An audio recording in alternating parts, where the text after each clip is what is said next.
People complain life is expensive, and many blame capitalism. Under capitalism, once prices go up, they stay up. They say we need a new system. We need revolution. We need a whole different system. A mass uprising against the violent capitalist system. Their solution? Socialism. Among Americans 18 to 34, socialism is viewed more positively than capitalism. Pro-working class is pro-socialism. Is it really? By working class, they mean poor people.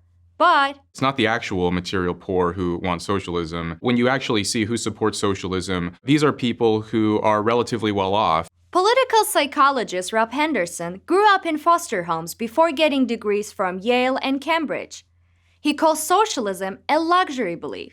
It is an idea that confers status while ultimately inflicting costs on people who are less fortunate. Occupy Wall Street all day, all week. Take the Occupy Wall Street movement. The majority of the people who participated, they were college educated. They disproportionately earned more than $100,000 a year. We are the 99%. You have to have a certain level of comfort to neglect your day job to participate in political demonstrations in the first place. Maybe these people, they just want to help the poor. If you want to help the poor, socialism isn't the way to go about it. You don't see slogans like feed the poor, help the needy, support the people who are dispossessed. It's more like soak the rich. It's people with college degrees who prioritize closing the wealth gap. Sensibly, Americans who didn't attend college are more likely to value reducing poverty, something socialism never does. Decades ago, a British prime minister said, "So long as the gap is smaller, they'd rather have the poor poorer." Margaret Thatcher was spot on. Once they start to talk about the gap, they'd rather the gap was that.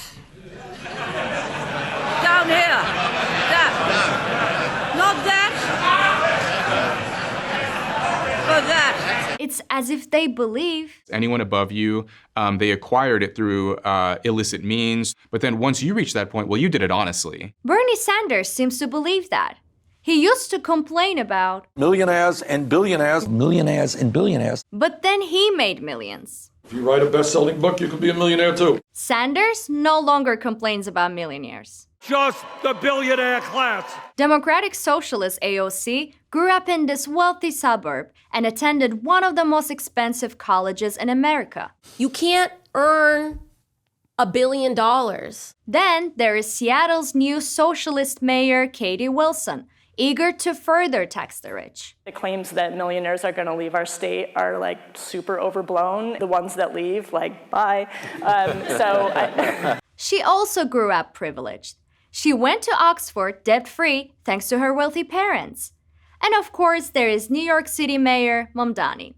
His parents own a 5-bedroom mansion and paid for his expensive private school. Bowdoin College. If you go to school here, you're rich. He is the poster boy for luxury beliefs. Nepotism and hard work goes a long way. It's almost like he was made in a laboratory. He has a wealthy filmmaker mother, an Ivy League professor father. He spent most of his teens and 20s floundering, working for his mother's film studio, trying to moonlight as a rapper. Chop, chop, chop it up.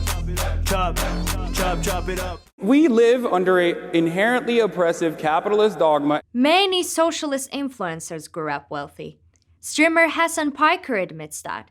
His dad was an executive at one of Turkey's largest companies. Now Piker earns millions streaming on Twitch, denouncing the system that makes him rich.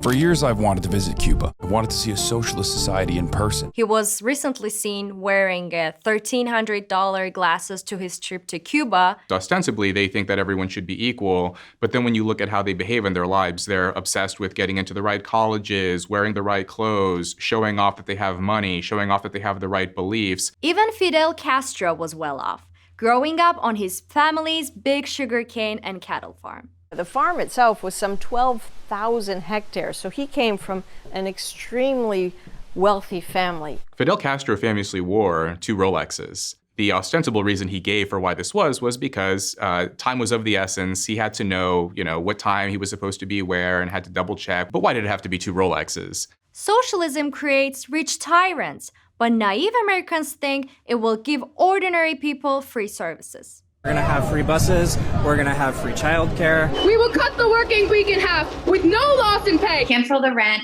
mortgages, and utility payments for all folks. It never works. So why do people keep falling for it? That is an inherently appealing thing to people who have not been thoroughly educated in the catastrophes of socialism in the past. In American high schools, you get 155 hours of Hitler, you get 3 minutes on Stalin, you get 0 on Pol Pot, you get 0 on Mao. It's not that people have to be trained into liking socialism, they have to be educated out of liking it. Exactly. We must teach people the dangers of socialism before more people are misled by privileged voices who never bear the costs. I grew up in Azerbaijan. My country lived through socialism. But when I came to America for college, all I could see around my campus was communist posters. I don't get it. Socialism doesn't work. If you don't get it either, maybe you would like to make a video like this. To apply to be a Stossel TV fellow, tap here for details.